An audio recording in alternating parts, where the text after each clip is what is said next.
ഈ വാർത്ത നിങ്ങൾക്കായി സമർപ്പിക്കുന്നത് ഇത് ഉപയോഗിച്ചാൽ മതി. ഹരിതാറ്റോ ദഹനത്തിനും ആരോഗ്യത്തിനും ബെസ്റ്റാ. തലോർ ശ്രീ മഹാദേവ ക്ഷേത്രത്തിൽ തിരുവാതിര പുണർദം തിരുവോത്സവം ജനുവരി 8 മുതൽ 14 വരെ വിവിധ പരിപാടികളോട് ആഘോഷിക്കുമെന്ന് ഭാരവാഹികൾ പുതുക്കാട് വാർത്താ സമ്മേളനത്തിൽ അറിയിച്ചു. ബുധനാഴ്ച വൈകിട്ട് നടക്കുന്ന സാംസ്കാരിക സമ്മേളനം Guruvayur Devaswom board chairman doctor VK Vijayan ഉദ്ഘാടനം ചെയ്യും. തുടർന്ന് കുട്ടികളുടെ തിരുവാതിര കളി അരങ്ങേറും. വ്യാഴാഴ്ച വൈകിട്ട് ഡോക്ടർ ശ്രീകാന്ത് ഗുരുവദത്തിന്റെ പ്രഭാഷണം, തുടർന്ന് ഭക്തിഗാനമഞ്ജരി എന്നിവ നടക്കും. വെള്ളിയാഴ്ച ചോറ്റാനിക്കര ശ്രീ നന്ദപ്പന്മാരാരുടെ നേതൃത്വത്തിൽ പഞ്ചവാദ്യം അരങ്ങേറും. ജനുവരി 12 രാവിലെ സർവേശ്വര പൂജയും വൈകിട്ട് ജില്ലയിലെ വിവിധ ടീമുകൾ പങ്കെടുക്കുന്ന തിരുവാതിര കളിയും നടക്കും. ജനുവരി 13, 14 തീയതികളിൽ രാവിലെ ശ്രീബുദ്ധബലിക്ക് ശേഷം ദേവനെയും ദേവിയെയും പുറത്തേക്ക് എഴുന്നള്ളിക്കും.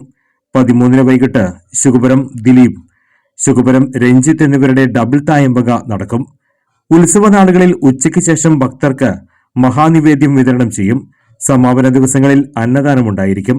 ക്ഷേത്രം ഭാരവാഹികളായ EP Narayanan Namboothiri, K Sunilkumar, KB Mohanan, TN Nishant എന്നിവർ വാർത്താ സമ്മേളനത്തിൽ പങ്കെടുത്തു.